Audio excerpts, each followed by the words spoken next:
Hello everyone, welcome to Physical Media Forever. This is my YouTube show where I show off my Blu-ray collection. I have not done one of these for quite some time. It's been 4 or 5 months since I've done an episode of this show, but I got busy doing other things. I was at Sundance and had a series of life incidents that happened, of course, as they always do. But I'm back here today to talk about a new piece of physical media that I just purchased from the Criterion Collection on the flash sale. This has been probably my top to get item from the Criterion Collection for years, and yet I only just now have it. It is, of course, the John Cassavetes box set 5 films. If you've seen any of the Criterion Closet videos, you have probably seen this box because quite a few people in the closet select this as one of their picks, and for good reason. If you're a fan of John Cassavetes, if you know anything about him as a filmmaker or are interested in his work, this is a pretty killer set. So I'll just go through each of the 5 films as well as some of the supplements. We start, of course, in 1958 with Shadows. This is Cassavetes' first film, shot entirely independently, as most of these movies are. Pretty much all of his movies are, on a very low budget. And this, I had not seen this in about 5 or 6 years, maybe even longer actually, now that I think about it. But it's a pretty stunning piece of independent filmmaking. You can see that the individual books here are kind of they're kind of thin and flimsy. They're in these, just basic cardboard packages here, and not a lot to it. I would prefer an actual case, a plastic case, but that would, drastically increase the use of plastic and the size of the box set. Another thing that I just kind of noted that I can show you on the inside here is all of the type design, filters on the inside. I thought that was a really cool thing, but unfortunately, this does not come enclosed on this side. It's closed on this side, so you can put it on your shelf and have that facing out, but on the other side, all your discs are just going to fall out if you do not handle this correctly. Anyway, that's just nitpicky stuff as far as the packaging is concerned. Shadows, a fantastic movie. Very controversial in the nature of Cassavetes casting a white Italian woman as a black character. What can I say? It was the 50s. It was a different time. It is a point of reference in the film itself.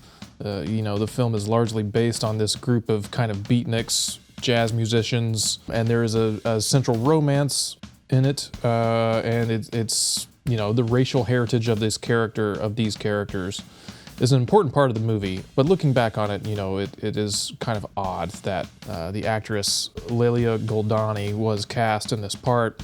This movie came about from an improv theater workshop that Cassavetes was hosting. And so most of the actors who were in this movie were in that theater workshop, and they basically improvised this entire film. And you can tell when you watch it, it is a very freewheeling, free-form kind of thing. As far as the special features, there is an interview with actress Lelia Goldani and Seymour Cassell, who was an associate producer on this movie and ended up working with Cassavetes many, many times. And there is actually some footage of that workshop, the improv workshop, on here as well as a documentary, a 200-minute documentary called A Constant Forge, which you can see on my television here behind me. This, I did not completely rewatch it. I watched it back when I first saw this movie, but it's a fantastic documentary. One of the things that always stuck with me is a moment when Cassavetes is talking about just how he financed movies and how they made movies, and he says, America runs on the credit system. And I've never forgotten that, and I feel like it holds more and more true to this day. All right, on to the next one. This is Faces from 1968, so 10 years later. He did make a few films in between in this stretch. I think as a director for hire, they were not films that he wrote or produced himself. Those films are very hard to find. I couldn't find them streaming or on anything. I don't think any label has released them. But this is his next major work, Faces, starring, of course, his wife, the luminous Jenna Rollins, who becomes his #1 collaborator for the rest of both of their careers. This is just a remarkable movie. It is centered on a very kind of distinct type of white privilege, of upper class white privilege, of these people who really kind of hate each other, but are forcing themselves to put up with each other.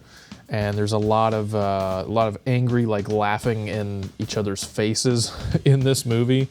It's obviously very focused on close-ups, and yeah, I found it pretty remarkable. I had not seen this one for several years.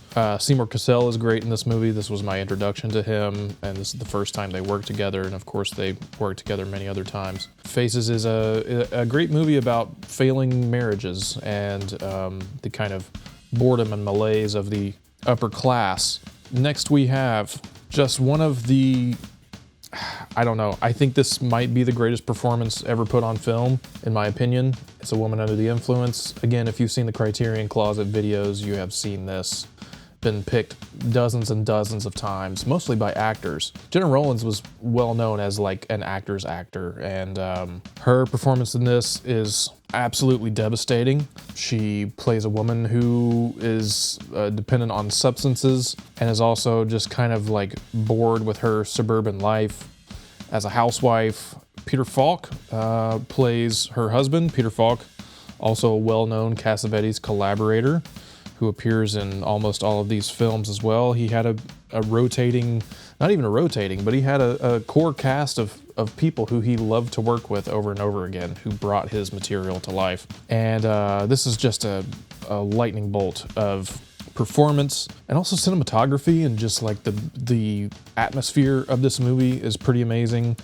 And it really gets its hooks in you and does not quite let go for some time. By the end of this movie, you will want, well, you probably won't want a drink, but you will want something to relieve the tension and the pressure. I think this is probably his best movie, in my opinion. Next we have The Killing of a Chinese Bookie.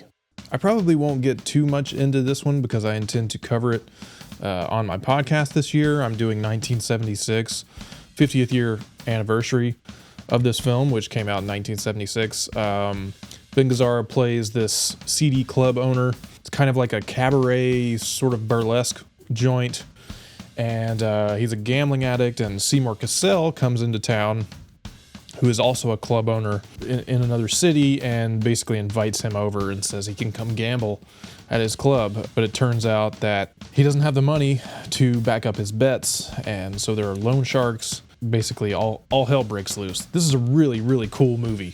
You would be hard-pressed to find a movie that like looks and feels quite as cool as this one does.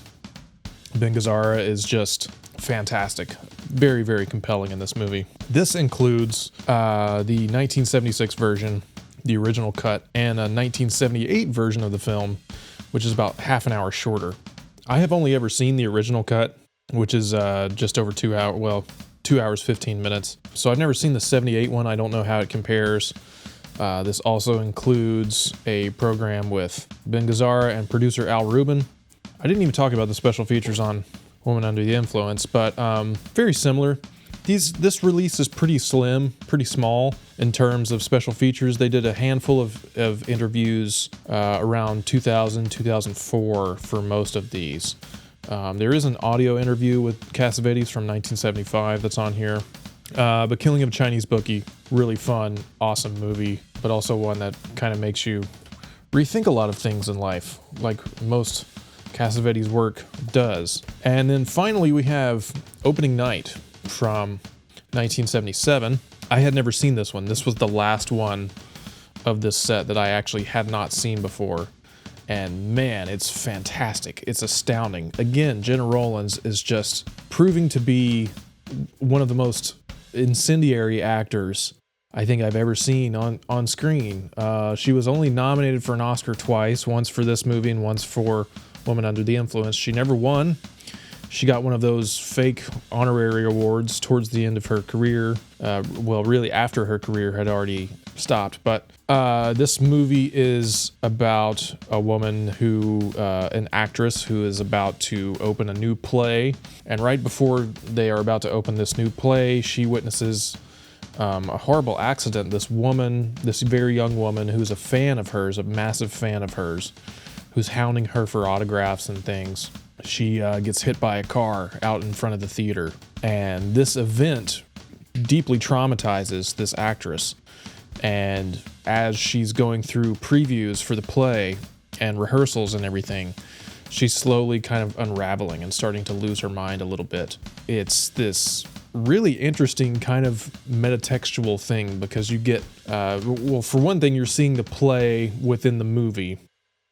And Cassavetes himself is actually her co-star in this. He plays the actor who is the co-lead of the play. I believe it was the first time they worked together on screen, if I have that right. Just a really heartbreaking movie. Very funny. Gena Rowlands just has some incredible line delivery in this. At one point, they kind of decide they're going to make this play into a comedy. They start improvising and trying to find a new mode for it. And Ben Gazzara, once again, in this movie, playing the director of the play. Again, there's a conversation from 2004 between Gena Rowlands and Ben Gazzara, and an interview, again, with Al Rubin. So I believe they did all of these special features kind of for all of these films around the same time. Then I will just show you as well the booklet that comes with this set, because it's quite good. There are multiple essays in this book, one for each of the films, but also introductions and some words by Cassavetes himself. Kind of show you some of the inside of it. They had this cool artwork, you know, this kind of monochromatic or duotone artwork for this whole release that I think gives it a nice cohesive sort of feel. There's another one. This is kind of like the Bible for Cassavetes, and especially for his work. As far as I know, there's no definitive kind of biography on the man yet. I would very much like to write one if anyone's looking for a job. But yeah, there's some great stuff in here. Essays, just basically anything you ever wanted to know about his work style and his work life and the way he worked with actors. This and this documentary, A Constant Forge, are just exhaustive in that regard in terms of giving you all the information you could ever want. And yet, there are still some things that are quite a mystery about John Cassavetes. He's one of my favorite directors. He's one of the totemic American independent filmmakers. He really kicked off a whole wave of independent filmmaking in America. So many filmmakers and actors owe much of their great work to the work of John Cassavetes. So I'm glad that I finally got this set. You can pick it up. If you get it on the flash sale, I think it's about $50 or something, or maybe it was $55. And yeah, that is my physical media purchase as of late.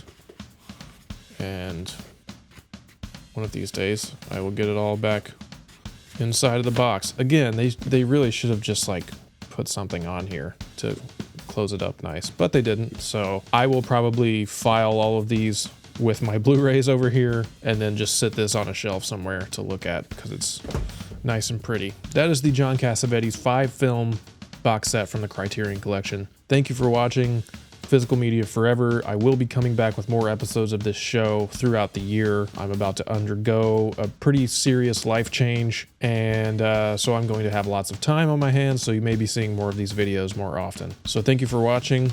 If you have not done so already, please subscribe to the channel and check out my other recent videos. We have a cat.